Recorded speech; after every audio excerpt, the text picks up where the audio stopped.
아유, 걱정 마, 엄마. 일단 가게 소식은 내가 공지를 쓰든 뭘 하든 알아서 할게. 엄마는 그런 걱정은 말고 당장은 몸 건강해질 생각만 해. 알겠지? 엄마, 마저 잘못되면 난 어떡하지? 의사 선생님도 경과가 좋다고 하고 일찍 발견해서 다행이라 말하는데 왜 그렇게 심각해? 아이, 엄마 괜찮다. 수술도 금방 끝났잖아. 의사 선생님이 대충 한 달 정도면 되겠다고 하더라. 대신 항암 치료는 꾸준히 받으러 와야 한다고 했지만 항암이 어렵다고 하던데 정말 괜찮겠어. 그냥 치료받는 중에는 가게 쉬어 담 몇 달이라도 우리 쉬면서 해요. 엄마가 아픈 몸 이끌고 장사하면 누가 상이라도 준대. 그러니까 제발 쉬자. 응, 이렇게 딸 봐서라도 참 사람이 사는 게 뭔지. 이렇게 아파서 병원에 있으면서도 가게 걱정을 놓지 못하는 엄마를 보니 마음이 울렁거리고 그러더라고요. 아무튼 엄마가 수술하고 입원을 하면서 한 달이라는 시간이 금세 지나갔어요.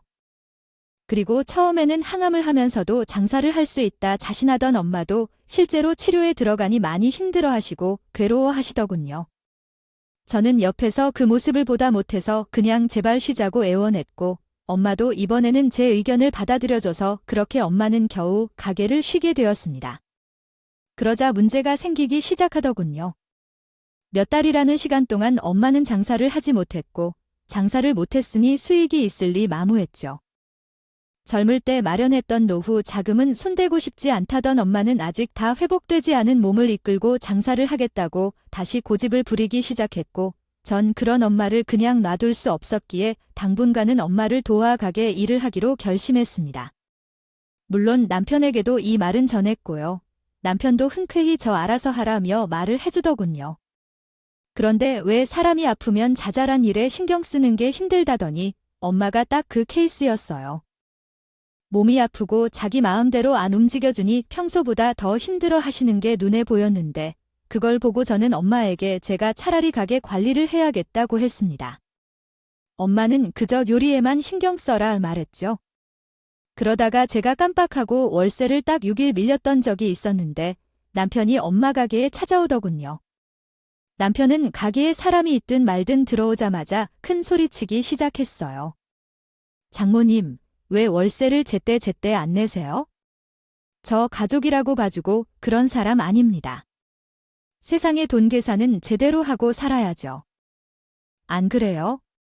당신 갑자기 들어와서 이게 무슨 짓이야?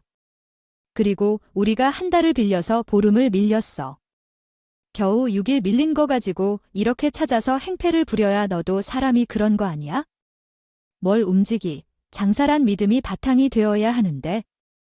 아, 지금 월세가 밀려서야 되겠어. 그러면 내가 뭘 믿고 당신들한테 가게를 빌려줘. 내가 분명 어제 미안하다고 그랬잖아. 월세 밀려서 미안하다고. 그리고 당신 눈앞에 바로 월세 이체했어. 그 말을 듣고도 이렇게 와서 큰 소리 칠 건 없잖아. 그건 그거고 이건 이거지. 넌 사채 돈 빌린 사람들 못 봤냐? 하루가 지나면 거기에 이자가 붙고 그러는 거야? 그걸 가족이라고 해서 그냥 입석 닦으려고 하면 안 되지. 남편이 자기 말을 끝내고 어디론가 수신호 같은 걸 보냈어요. 그러자 밖에서 대기하고 있던 덩치 큰 용역 사람들이 들어와서 갑자기 엄마 가게 여기저기를 들쑤시고 다니는 거예요. 그런 모습을 보니 저는 화가 머리끝까지 나서 남편을 붙잡고 무슨 짓이냐 물었지만 남편의 탈을 쓴 남의 편인 이놈은 아무렇지 않게 이런 말을 했어요. 얘야, 아다 하라고 이러고 싶어서 이러냐? 혹시라도 여기서 월세 6일이나 밀렸는데도 아무렇지도 않더라. 주변에 소문이라도 나면 어떡할 거야? 아, 그러면 다른 사람들도 다 우리를 호구로 보고 월세 밀리고 그러지 않겠어? 그러니까 난 가족이라도 예외 두는 법이 없다. 이거야. 당신 이러는 거 경찰에 신고하면 가만히 있을 것 같아. 당신 말대로 가족이니까 나도 조용히 처리하고 싶다. 그러니까 당장 저 사람들 데리고 나가. 남편이 일으킨 소동에 이미 손님들은 혼비백산으로 나간 지 오래였고 우리를 본보기로 삼겠다는 남편의 모습에 무슨 말을 해야 하나 싶은 마음이 들었어요. 어떻게 사람이 이럴 수가 있을까요? 자기 가족이 단지 6일 월세를 밀렸다고 이렇게까지 하나 싶은 생각이 들었죠. 이 사람이 정말 내가 처음에 알던 그 사람이 맞나 싶은 생각이 들 정도였어요. 경찰 부르고 싶으면 불러. 아, 여기 내 건물이고 당신들은 어머니 계약에 위반되는 행위를 했으니 나도 꿀릴 거 없다 이거야. 그리고 내가 내 할 일을 한다는데 내가 왜 벌을 받아? 벌은 당신들 같이 상도덕도 모르는 인간들이나 많은 거지. 거기에 오히려 엄마와 제가 잘못해서 벌을 받아야 한다고 큰 소리치는 남편을 보며 당근까지 있었던 톱밥 같은 정남이 맞아 싹 떨어지는 기분이었죠. 내가 하루 이틀이면 잊어버릴 수 있지 하고 이해라도 한다 근데 뭐 몸이 아프다 어쩌다 하면서 장사도 쉬어서 내 건물 가치도 떨어뜨리고. 원래 장사하는 사람은 그러는 거 아니야? 알아. 사람이 도리를 알아야지. 도리를 월세도 내가 20만 원이나 깎아서 받고 있는데. 지금 우리 엄마가 걸린 병이 무슨 전염병이라도 된단 소리야. 무슨 말을 그렇게 해? 당장 우리 엄마한테 사과해. 내가 왜 솔직하게 장모님 아프단 말에 여기 발길 뚝 끄는 거 안 보여? 당신이 입이 있으면 그 입으로 해명이라도 해봐라. 얘야, 그게 어떻게 우리 엄마 병이? 문제야. 그건 엄마가 아파서 가게를 쉬니까 손님들 발길이 끊긴 것을. 당신, 그런 판단도 못할 정도로 바보니 저와 남편의 실랑이는 갈수록 커져만 갔죠. 그런 우리 둘을 부엌에서 지켜보던 엄마는 가만히 입고 있던 앞치마를 벗어 던지고 남편과 저 사이를 가로막듯이 우두커니 서 계셨어요. 그리고 그런 남편의 모습을 보면서 혀를 차며 말했죠. 자, 넌 참 복도 없는 인간이구먼. 내가 진작에 내 딸한테 뭐라고 할 때부터 유심히 지켜봤지? 자네나 사돈이 어떤 식으로 구는지 말이야. 그런데 자한 애들 평판이 이 근방에서 말이 아니더구먼. 갑작스럽게 우리 둘 사이에 껴둔 엄마의 말에 저도 그렇고 남편도 그렇고 멀뚱히 엄마가 하는 말을 듣고만 있었죠. 무슨 일로 이런 말을 하는지 둘 다 영문을 몰랐으니 말이에요. 여기가 왜 공실이 이렇게 많겠어? 그건 다 건물 주인들이 개 같은 연놈이라 그런 것을 얼마나 남겨 먹으려고 그렇게 월세를 비싸게 받아. 내가 장사 한두 번 한 줄 알아? 장모님이 모르시는 모양인데 근방 가게들 평균으로 저희 월세 받고 있고 나름 임대인의 도리를 다하면서 잘 지냈습니다. 나간 사람들은 그 사람들이 능력이 없어서 장사를 못했던 거고. 아까부터 도리도리 하는데 여기가 어디 상권이 그렇게 좋은 곳인가? 어디 한번 대답을 해보게. 그러면 이런 가격으로 세례를 오면 안 되지 않니? 그래 나 알아서 그냥 아무 말 없이 지금까지 지낸 거지? 다른 사람들이 뭐라고 하는지 소문이라도 한 번 듣는 신용을 해. 그러면서 엄마는 카운터로 가더니 갑자기 파일 하나를 가지고 왔고 그걸 남편에게 건네더군요. 남편은 파일을 펼쳐서 그걸 처음부터 읽기 시작하더니 경악한 표정으로 엄마와 파일을 번갈아 보기 시작했어요. 저게 무슨 내용이 있길래 남편이 일어나 궁금해지더라고요. 사람이 어찌 그리 못났어. 가게는 찾아주는 손님들로 먹고 살고 건물주는 건물에 살아주는 임차인 덕분에 먹고 사는 거야. 그런데 그런 고마운 사람들을 잘 대해주지는 못할 망정 매번 쓴소리하며 뭐 하나 잘못해도 돈으로 따지기만 하니 아이. 어디 사람들이 여기서 장사하고 싶겠나? 그건 다 그 사람들이 잘못했으니 응당 우리한테 피해 보상을 해줘야죠. 그리고 여기 적힌 거 전부 너무 과하게 부풀려져 있는 겁니다. 부풀리긴 뭘 부풀려? 분명 예전에 내 자네한테 말했을 텐데 사람이 마음 좀 곱게 쓰라고 말이야. 그런데 내 그런 경고를 무시하고 멋대로 군 건 자네야? 거기다 여기 월세가 어떻게 저 역 앞에 있는 건물이랑 같을 수가 있나? 사람이 양심 좀 있어 보게 해. 지금 보니 엄마가 남편에게 이런 말을 한 적이 한두 번이 아니었던 것 같더라고요.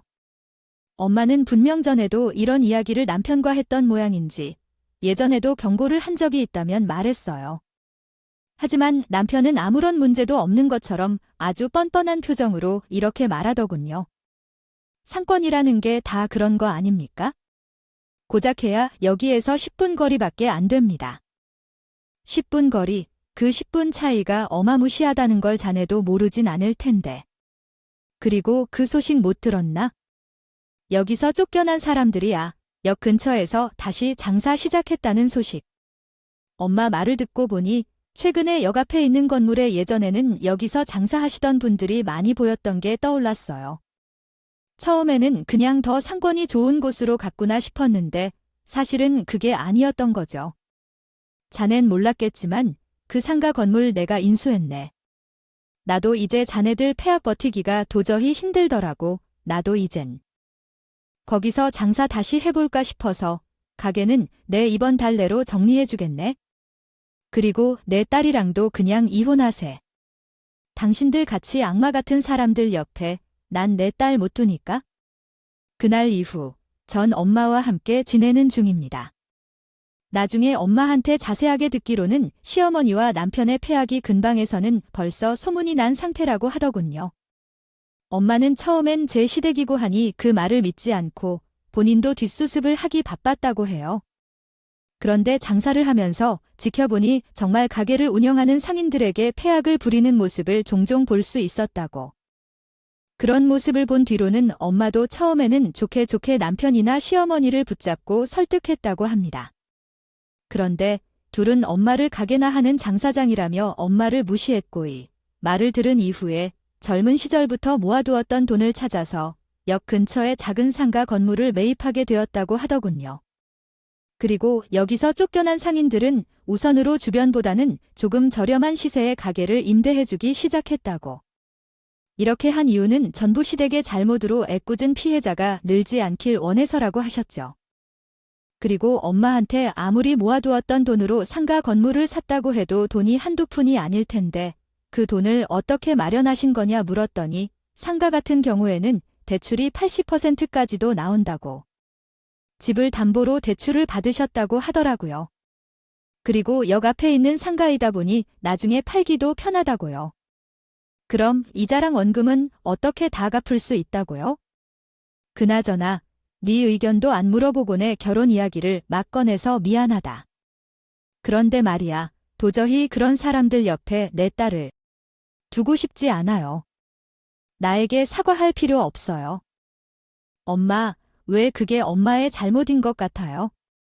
그 사람들이 자기들의 잘못한 일을 그냥 그대로 받는 건데요. 처음에는 나도 그냥 그렇다 생각하며 넘어가고 싶었어요. 그런데 사람들이 쫓겨나는 모습을 보니 예전 가게를 처음 시작했을 때가 떠오르네요. 힘들게 하루 벌어서 하루 먹고 사는 사람들도 많거든요. 아, 그런 사람들을 속여서 돈을 달라고 속이는 사람들도 있어요. 난 가족이라면서 여태까지 그 사람들이 건물 관리를 어떻게 하는지도 모르고 살았어요. 엄마가 아니라면 아마 난 관심도 없고 모르고만 살았을 거예요. 뒤에서 내가 욕먹고 살고 있는 것도 몰랐을 거예요. 그런데 우연히 나쁠 전에 그 건물 주인이 밥을 먹으러 왔던 적이 있었어요. 자기가 급하게 건물을 내놓게 됐다는 말을요. 하더라고. 그래서 얼른 내가 그 건물 인수해도 되느냐 물었지. 너한테 내가 미안하다. 그 돈 아빠가 너랑 잘 살라고 남겨준 돈이었는데. 아유, 그런 걸로 왜 미안해요. 저번에 보니까 장사도 잘 되는 자리고 좋은 건물이던데. 오히려 나는 건물주 자식이 되었으니까 좋지. 그리고 아빠도 그 돈 잘 썼다고 하늘에서 칭찬하고 있을걸. 나한테 너무 미안하다. 그런 말 하지 마세요. 괜히 나 불효녀 되는 기분이라고. 엄마는 오히려 제게 아빠가 남겨준 유산을 자기 멋대로 써서 미안하다 말했지만 전 오히려 제 옆에서 귀 아프게 자기 자랑에 돈, 자랑 건물 자랑하기 바빴던 남편이 늘 말했던 그 건물주의 자식이 되어 속이 시원했습니다. 더 이상 그 인간들에게 제 직업이나 돈으로 얕잡아 보지도 않아도 되었으니 말이에요.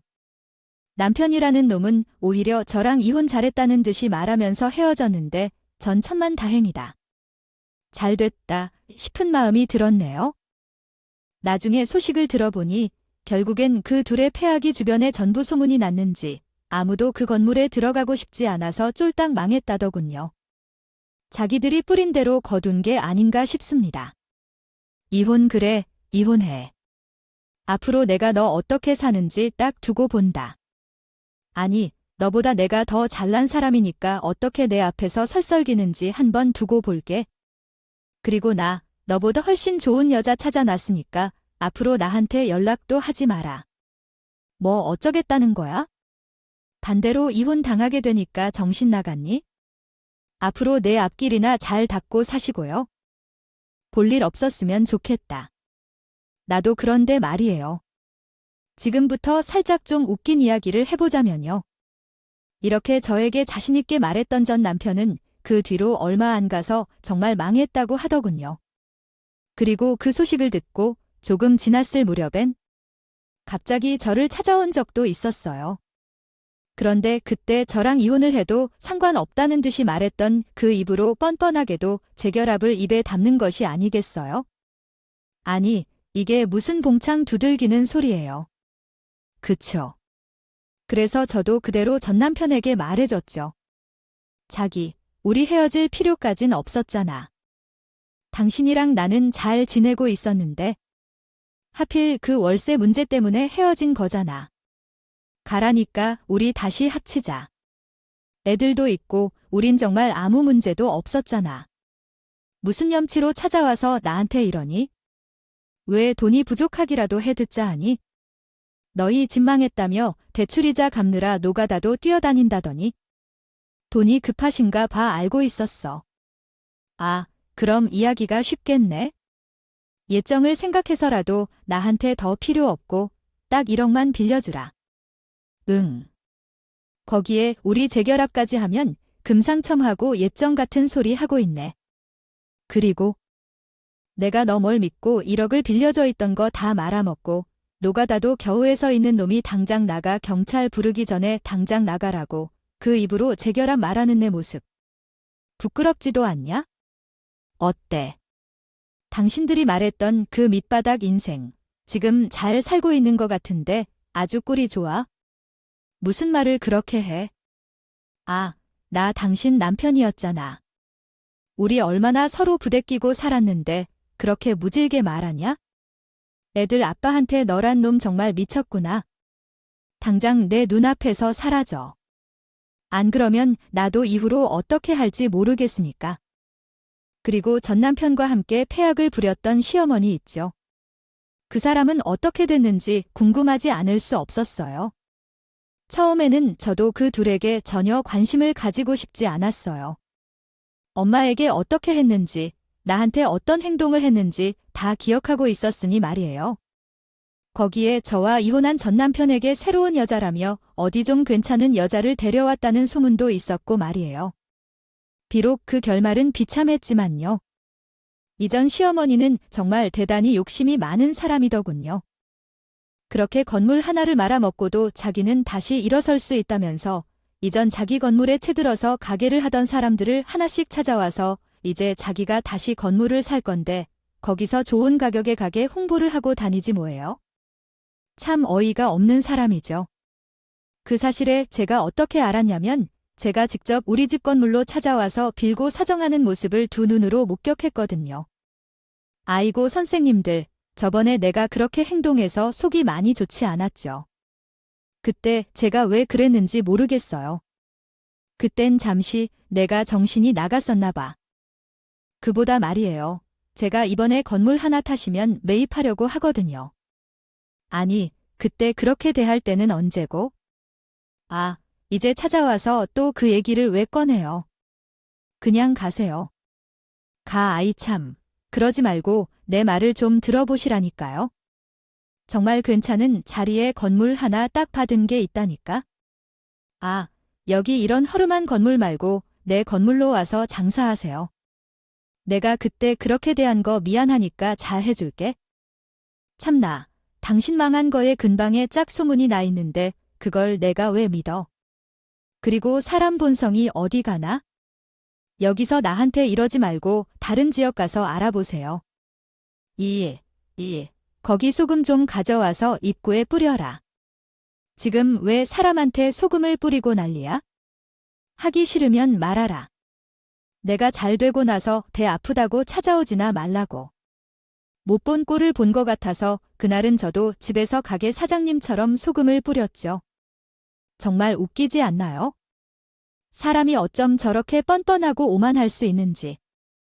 저는 이 일을 통해서 세상에 저런 사람도 있구나 하고 생각하게 되었습니다. 이래서 사람들이 건선징악이 없지 않다 말하는 건가 봐요. 아무튼 저는 이 일을 통해 많은 걸 깨달았어요. 아무리 자기가 다른 사람보다 조금 잘난 위치에 있다고 해도 으스대지 말아야 한다는 점, 모든 악한 마음을 가지고 살면 안 된다는 것을 말이에요. 요즘 세상이 흉흉하고 안 좋은 소식들이 많지만 결국은 다 죄값을 받고 살게 되어 있다는 사실을 말이죠. 제 이야기를 어떻게 들으셨는지 모르겠어요. 저도 분명 그렇게 못 사는 집안의 자식은 아니었습니다. 제 벌이는 넉넉하다 할 수 없었지만 분명 친정의 경제 상황이 나쁘지 않음을 처음에는 전 남편에게 알리기도 했어요. 하지만 결국 이렇게 되더라고요. 전 이제 향후 몇 년은 남자 생각이 나지 않을 것 같아요. 여러분들도 제 이야기 들으면서 쉔 저런 미친놈이 다 있나 싶겠지만 정말 세상은 넓고 넓더군요. 그래서 여러분들도 항상 조심하시고 또 사람을 쉽게 믿지 마시라 말하고 싶어서 부끄럽고 창피한 일이지만 용기 내 제 이야기를 해보았습니다. 모쪼록 저와 같은 일들은 당하지 마시고 행복한 일들만 가득하시길 바라겠습니다. 감사합니다.